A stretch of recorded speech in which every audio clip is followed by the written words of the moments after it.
If you are totally lost on what to price your crafts, then this video is for you. Hi y'all, and welcome to Daily Dose of DIY. If you sell crafts or you want to start selling crafts, you are probably totally lost on what to price them. We've all been there. You want to make sure you're not pricing things too high, but you don't want to cut yourself short either, because there's nothing worse than realizing you undercharged yourself after you factored everything in and didn't make much profit at all. If you're not making a profit, you just have another expensive hobby, and we want to make sure you are profitable. That's why I made a price and profit margin calculator so you can see at a glance that you are both competitive and profitable at the same time. The best part is all the formulas are locked in for you, so you can't mess this up. I will put a link in the description down below for you so you can grab this calculator. You will need a Google account to use it. It's made in Google Sheets. Let's head over really quick and take a look. I'm going to show you how to use it and how you can price your crafts to be both competitive and profitable. So when you first open it, there's a little instruction sheet so you can look at a glance on how to do it. If you forget something, it's super easy though. You'll be able to figure this out, no problem. Here is the calculator sheet, the main page. We're going to calculate our supply costs, packaging, labor. There's a spot for other costs, our markup percent, and all the rest is automatically calculated for y'all. You don't need to know math. You're crafty, you don't need to be mathy at the same time. And then there's a section here that will show you if you offer a discount, how profitable you'll still be and what your price will be after the discount, so you can offer coupons and run sales. If you don't start out profitable, you'll definitely be losing money if you run a sale. So we want to make sure we have a profit up here first. So I have some stuff in here already filled in so you can kind of look and just tell right off the bat how it works. So when you open it up, you want to delete all the stuff I put in here. So I'm going to erase that and then enter your own. So we're going to go with like the same theme I had. I don't remember the prices I put in, but say we're making a shirt. So a t-shirt, and we generally buy those one at a time. So the package size is 1, and maybe it costs you $4.63 for this shirt, and you are going to use 1 for this craft. Next, you'll be using heat transfer vinyl, most likely. And on package size, it's like, what did your vinyl come in? If you bought it in a 5-foot roll, you'll enter 5 for your package size. And the cost is probably $15 to $20. I can't remember. I did look them all up, but I don't remember. We'll say you paid $15.99 for that, and you are going to use 1 foot.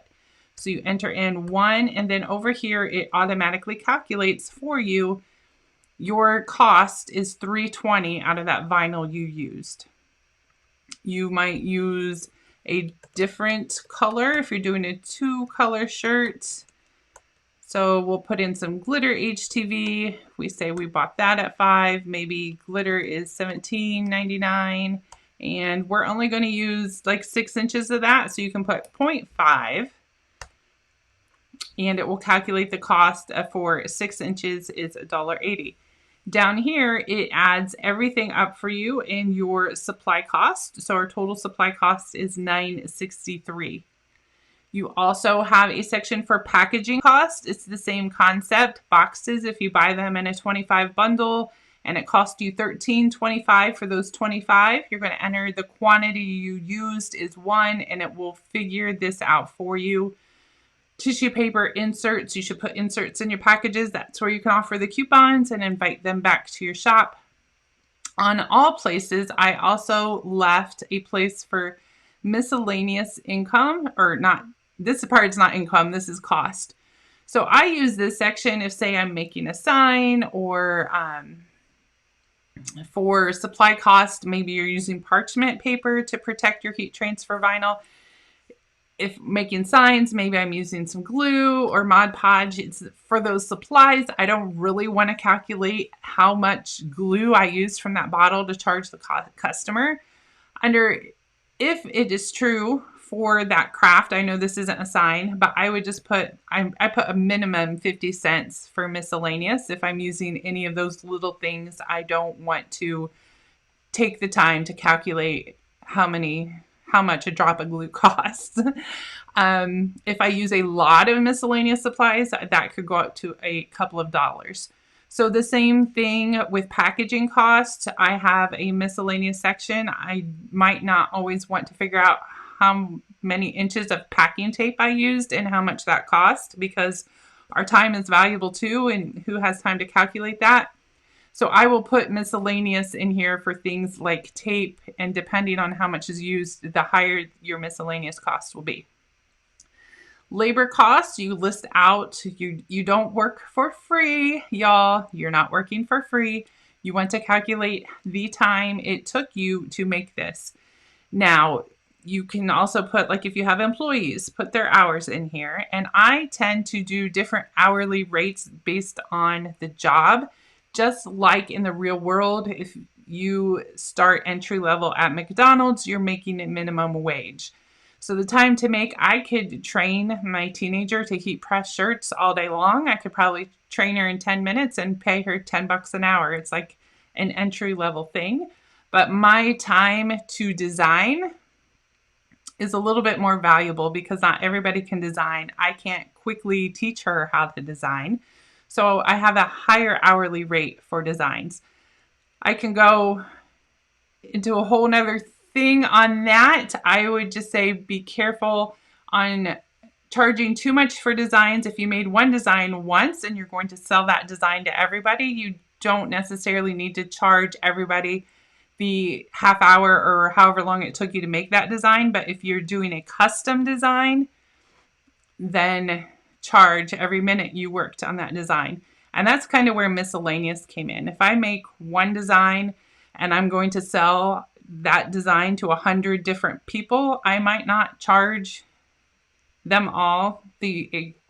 I will not charge all of them so I can stay competitive, but I'll put under here miscellaneous like $1. So they pay like a portion of my design time. Does that make sense? Hopefully. There's a spot for other costs like listing fees, selling fees, advertising fees, mileage, if you're counting your mileage to go to the post office and all that stuff. These are things you want to calculate in, and the mileage might be a miscellaneous. If you're taking 10 packages to the post office, just add an extra little bit to cover your price of gas. Once you have everything entered in here, it will give you the total cost of product down here at the bottom.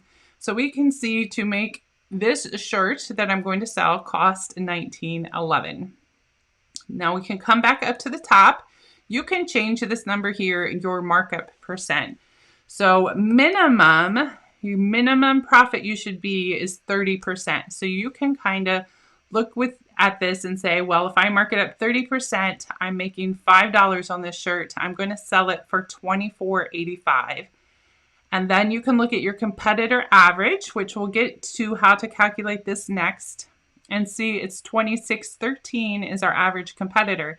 Well, then you can kind of play with this markup. Like, well, maybe I can make more on this shirt, so I'm still competitive, but have a higher profit.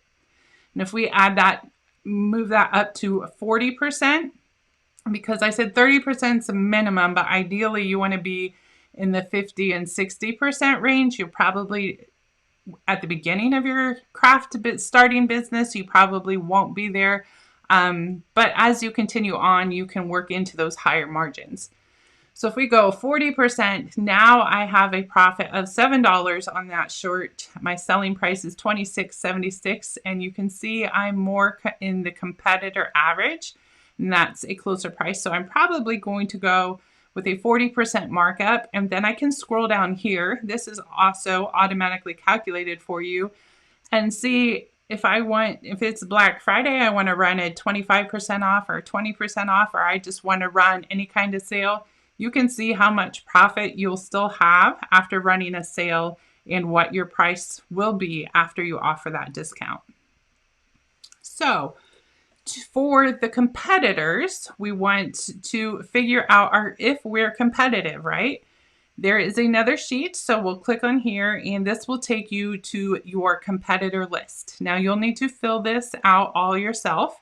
I will show you how to do that. I have some t-shirt makers I found on Etsy, and I have another one up here so we can show you how this goes. It's the Itty Tiny Shop, and I'm going to come up here and just copy Command C on my Mac. I think that's Control C or something on a PC. I'm going to copy the link and I'm going to come back over here. She was the Itty, I'm going to call her the Itty Bitty Shop. I don't quite remember if that was right yet, right or not. And then I'm going to paste the link there so I can go back and reference it. She has graphic tees and the product price. I want you to watch this. One, don't go just from the Etsy main page because they all have a starting at. The starting at for this shirt was $14, and that might be a youth size. But you can see when I get in here and I select an extra large, which is probably the most popular size, it's $20.23. Not only is it $20.23, it's 30% off. So she priced herself where she could offer a sale. The regular price on this shirt is $28.90. So I'm going to come in here and I'm going to enter $28.90 is her shirt. And then there's a place for notes. I've already checked hers. Her extended sizes are plus $4. So if you're doing shirts, I can spell really, I just can't type all the time. If you're selling shirts, keep in mind, of course, the larger shirt sizes you buy, the more cost that shirt is going to be for you, and then we pass that cost on to our buyer. Once you have, I would do at least 5. There's room for 10, ideally 10 if you want that big range idea of what your competitors are. It will automatically average your price down here. You can see that change to $26.60 when we put that in. If we put in like a $20, it will drop to $25.65. So the more competitors you have, the better idea of how competitive you are. And then that $26.60 when on the cost and profit page, that comes over here. So you can see right here in this profit margin at a glance what your margin is, what your profit is, what you're selling it is at, and if you are competitive or not. So I hope this profit margin and pricing calculator really helps you and your crafting business so you'll always know you are profitable and you can see at a glance that you are competitive and you never have to wonder what to price your crafts again. Thank you so much for watching. Don't forget the link for this calculator is in the description down below. It does cost $4.97, which is like less than Starbucks these days. And for a small price, you'll know that your prices are on point every time. God bless.